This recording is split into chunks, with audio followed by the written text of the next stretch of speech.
Bonjour et bienvenue dans cette vidéo de présentation du séminaire d'entreprise Maîtrise du comportement relationnel en entreprise. Le but de ce séminaire est de mieux se connaître pour mieux se positionner dans la relation en entreprise. Alors, la première chose à comprendre et à poser, c'est que les RH, c'est de la RH. C'est-à-dire que les ressources humaines, c'est d'abord de la relation humaine. Et la relation humaine, c'est la rencontre de deux personnes humaines. Deux personnes humaines, ce sont avant tout deux personnalités. Et une personnalité, c'est une histoire, une construction, un héritage. Alors, la relation humaine, c'est une rencontre de personnes. Rencontre ou confrontation. Rencontre qui suppose vérité. Rencontre qui peut conduire à des fuites. Rencontre qui, au contraire, peut amener à des fusions. Rencontre qui génère des émotions. Rencontre qui conduit à des évolutions personnelles, collectives. Rencontre qui amène, dirait le Petit Prince, à un apprivoisement. Alors l'idée, c'est de passer de la rencontre à la connexion. Le premier contact nous donne toujours des premières impressions. Et les premières impressions, des premières réactions. Des réactions primaires ou bien qui supposent la maîtrise de soi. Mais rencontrer, c'est aussi se laisser rencontrer. Rencontrer, c'est aussi se protéger. Rencontrer, c'est accepter de se laisser rencontrer. Ce qui fait que rencontre suppose vérité. Moi, dans la rencontre, qui suis-je? Comment est-ce que je me présente? Mais aussi moi et la rencontre. Quel est mon rapport, ma relation au fait de rencontrer des gens? Derrière cela, la peur, la dissimulation, mais aussi les fraudes, les manipulations, et tout un tas de mécanismes et d'automatismes de la rencontre, dans la rencontre. Mais l'autre, c'est pareil. Qui est l'autre dans la rencontre? Comment l'autre se positionne-t-il dans le fait de rencontrer les autres? Là aussi, peur, fraude, manipulation, dissimulation. Tout cela fait qu'on peut manquer la rencontre. Entre un faux moi et un faux lui, nous arrivons souvent dans une rencontre irréelle, imaginaire. Un faux moi, mais un vrai lui, peut conduire à des dysfonctionnements relationnels par déséquilibre de vérité. Un vrai moi et un faux lui me conduira à une insatisfaction, à un mal-être relationnel. On pourra mettre en place des réserves, voire même une réserve de fond structurelle, des réticences qui conduiront à l'incompréhension et au défaut d'implication. Bref, tout cela pose une situation d'instabilité et une crise de confiance. Des doutes, des non-dits, et finalement un ensemble de crises en sursis. D'où l'impossible cohésion de l'entreprise. Alors pour réussir la rencontre, il faut faire la vérité sur soi, ce qui suppose une acceptation de soi, mais aussi la vérité de l'autre, qui suppose amitié et respect.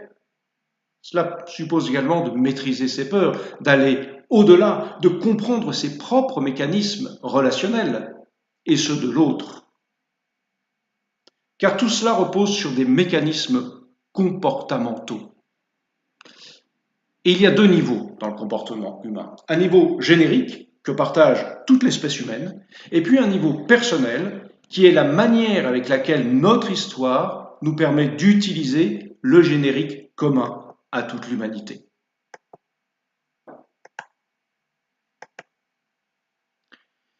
Alors, ces mécanismes de réaction communs à toute l'humanité suivent une même chaîne de causes et de conséquences.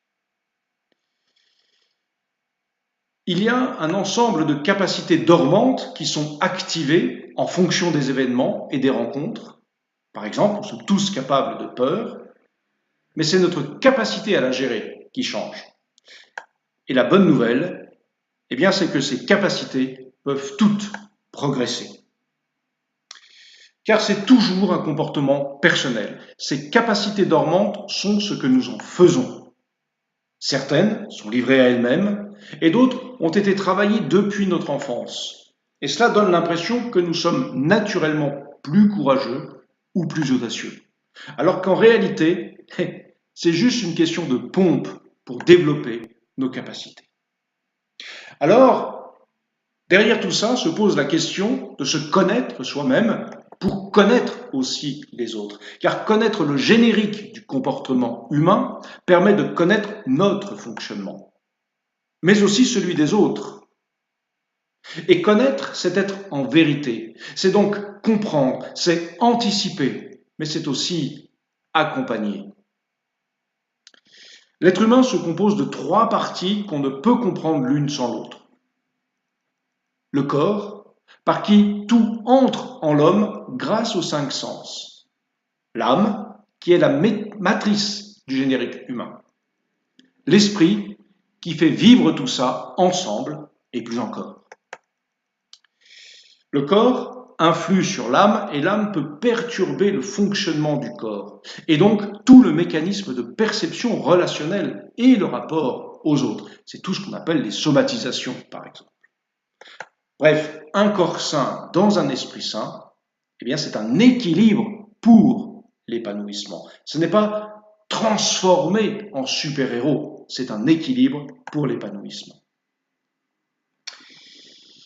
Il y a donc tout un ensemble de mécanismes relationnels qui commencent par la réaction. Le corps capte des informations par les 5 sens. Les informations sont ensuite transmises à l'âme qui va réagir par tout le mouvement de la volonté, qui va archiver dans la mémoire et qui va analyser par l'intelligence. Les 3 facultés de l'âme vont travailler ensemble, plus ou moins bien d'ailleurs. La volonté va aimer ou rejeter, l'intelligence va éclairer la volonté grâce aux informations qu'elle puise dans la mémoire, et la volonté va trancher et faire des choix. Tout cela pour conduire à la rationalisation. C'est dans la volonté que se trouvent tous nos mécanismes réactionnels et émotionnels. Tout commence par le désir, qui est une capacité dormante qui est là et qui attend d'être réveillée par un élément extérieur. Alors la volonté désire ou rejette de façon spontanée en fonction de ses souvenirs et des manques qui l'habitent intérieurement.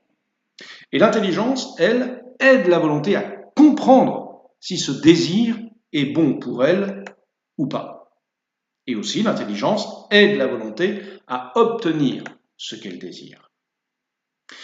Mais dans tous ces mécanismes relationnels, il y a bien souvent des obstacles. On peut avoir ce qu'on désire tout de suite, mais il se peut qu'il faille des étapes intermédiaires ou qu'il y ait des obstacles. Et c'est là qu'interviennent toutes les passions dormantes de l'âme. La peur, l'audace, la tristesse, la colère, la haine, la jalousie. Et toutes ces passions, qui sont une capacité commune à l'humanité, est en fait propre à chacun.